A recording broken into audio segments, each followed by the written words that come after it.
तो दोस्तों, भारतीय स्टॉक एक्सचेंजेस अलग अलग समय पे अलग अलग इन्वेस्टमेंट प्रोडक्ट्स लाती रहती हैं ताकि नए निवेशकों को एंटर करवाया जा सके। कुछ लोग स्टॉक मार्केट में पैसा लगाते हैं, लेकिन बहुत सारे लोग हैं जो सिक्योरिटीज़ में पैसा लगाने की सोचते हैं, चाहे वो गवर्नमेंट सिक्योरिटीज़ हों, चाहे वो म्यूचुअल फंड्स हों, चाहे वो और तरह के सेफर इन्वेस्टमेंट ऑप्शंस हों।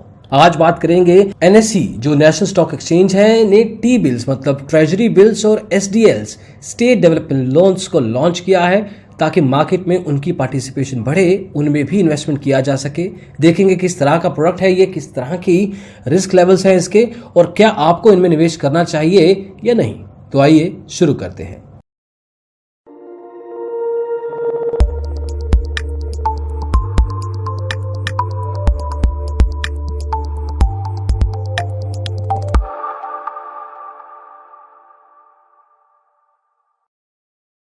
तो दोस्तों, इक्विटी ट्रेडिंग के अलावा बहुत सारे ऐसे भी इन्वेस्टमेंट प्रोडक्ट्स होते हैं जो कि रिलेटिवली सेफर होते हैं but at the same time ठीक ठाक रिटर्न दे देते हैं। गवर्नमेंट सिक्योरिटीज तो काफी समय से मार्केट में मौजूद हैं, लेकिन टी बिल्स ट्रेजरी बिल्स को अभी लॉन्च किया गया है एसडीएल्स के साथ।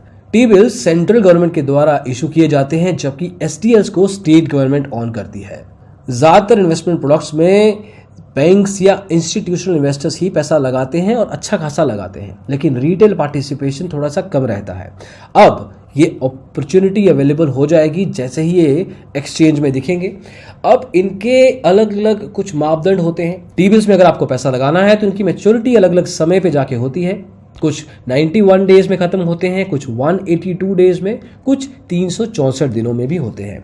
एसडीएल्स हालांकि थोड़े लॉन्ग टर्म इन्वेस्टमेंट्स में आते हैं, 3 से 35 साल की रेंज होती है, लेकिन जो ज़्यादातर मेजॉरिटी लेवल के एसडीएल्स होते हैं वो 10 साल की मेच्योरिटी के साथ आते हैं। एनएसई का कहना है कि इस तरह के इन्वेस्टमेंट प्रोडक्ट्स के आने से एक तरीके से रिटेल पार्टिसिपेशन बढ़ती है, मार्केट पे विश्वास बढ़ता है और सिंस ये थोड़े रिलेटिवली कम रिस्क वाले प्लेटफॉर्म्स हैं, कम रिस्क वाले प्रोडक्ट्स हैं, तो इसमें लोग पैसा लगाना उचित समझते हैं। देखिए, इन्वेस्टमेंट करना ज़रूरी है क्योंकि इन्वेस्टमेंट नहीं करेंगे तो जो भी आपका पैसा है वो बाय टाइम डिटेरिएट होगा, उसकी वैल्यूएशन कम ही होने वाली है।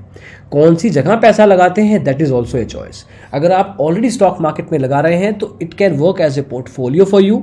मतलब अगर आप अपने इन्वेस्टमेंट्स को डाइवर्सिफाई करना चाहते हैं, कुछ कम रिस्क वाले प्रोडक्ट्स में पैसा लगाना चाहते हैं, तो टी बिल्स और एसडीएल्स अच्छे सब्स्टिट्यूट्स हैं जहां पे आप म्यूचुअल फंड्स में या फिक्स डिपॉजिट्स में पैसा लगाते हैं। कुछ इस तरह के प्रोडक्ट्स में भी आप पैसा लगा सकते हैं। और एक तरीका इनका कहने का ये भी है एनएसई का कि अगर जो निवेशक अभी तक स्टॉक मार्केट में पैसा नहीं लगाते थे, इस तरह के इन्वेस्टमेंट प्रोडक्ट्स के आने के बाद थोड़ा बहुत पैसा वो स्टॉक मार्केट में भी लगाने की कोशिश करेंगे।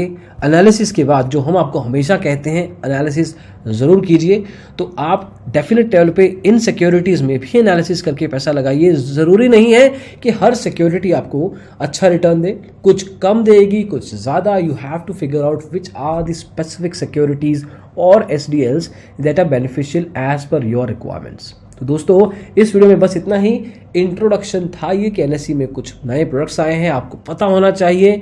आप खुद से एनालिसिस कीजिए कि किस तरह के सिक्योरिटीज़ में आपको पैसा लगाना है और फिर आप अपनी इन्वेस्टमेंट जर्नी कंटिन्यू कर सकते हैं। तो दोस्तों, इस वीडियो में बस इतना ही। पसंद आया हो तो लाइक करें, शेयर करें दोस्तों के साथ और डिजिटल ब्लॉगर को सब्सक्राइब जरूर कीजिए। स्टॉक मार्केट में जो भी होता है यहीं पर बताते हैं। Thank you so much.